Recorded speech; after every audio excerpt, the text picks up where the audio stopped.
to put this morning into context, the weather had been phenomenal and the guys have been catching quite a few fish up the Middleton North Coast.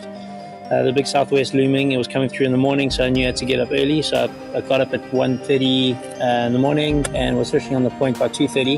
Had a pretty good morning, had a black spot shark by 7 kilos, a diamond, and then had a nice dusky of about 12 kilos. And then it got light, and as the wave started coming through, I hooked this fish, and nothing didn't seem like a giant, didn't take much line, 20 to 50 meters. Managed to get around this one tricky rock north on the point. Thought I was going to bully it into a corner and bring it out. At this stage, still thought it was like a 30-40 kilo fish. And yeah, just the fish decided to carry swimming north. Unfortunately, my line got wrapped around the rocks. I could feel my break going through the rocks, and I ran different up and down the brick trying to get different angles to pop it out.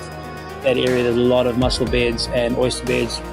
So I didn't think I was going to get it out. I managed to get it out. That Dao jib is really, really good with rock abrasion. So yeah, very chuffed at 40 pound. The fish carried on swimming north, didn't go far out, just stayed close by. Then I ran rock hopping, got close to the fish as I could, just to make sure my clearance was good on the rocks. Stayed close, kept my rod tip up as much as I could, because that new Dao tournament was coming out. It's a 14'6", a lot of pulling power, and managed to basically keep that fish close and keep the clearance away from the rocks. And this was challenging on the back, as you can see. But at this stage, still didn't think it was a big fish. Thought maybe at this stage, maybe it's sort of a 50 to 60 kilo honeycomb ray hadn't come to the surface, hadn't taken much line. Only after about 50 minutes that I've managed to pop it up to the surface, and that's when I noticed it was a big sandy.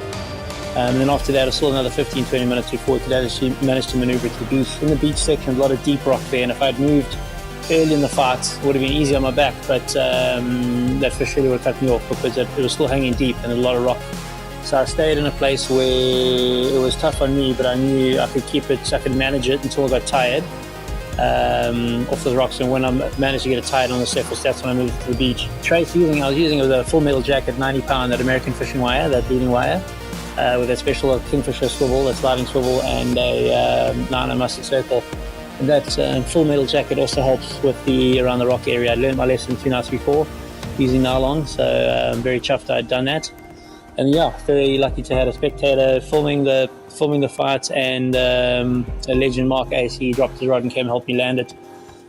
Always after any fish, always try to think, what did I learn out of that scenario? What can I take away from it? Is basically, you actually never know when it's a giant fish. Not all giant fish take a lot of line. You never know when it's a big fish. If I lost a fish after 5 minutes, I would have said it was a 30-40 kilo fish. So basically, what I took out of that is always treat every fish like it's big. Don't skim on effort to get the fish out, and make sure all your equipment's in good gear.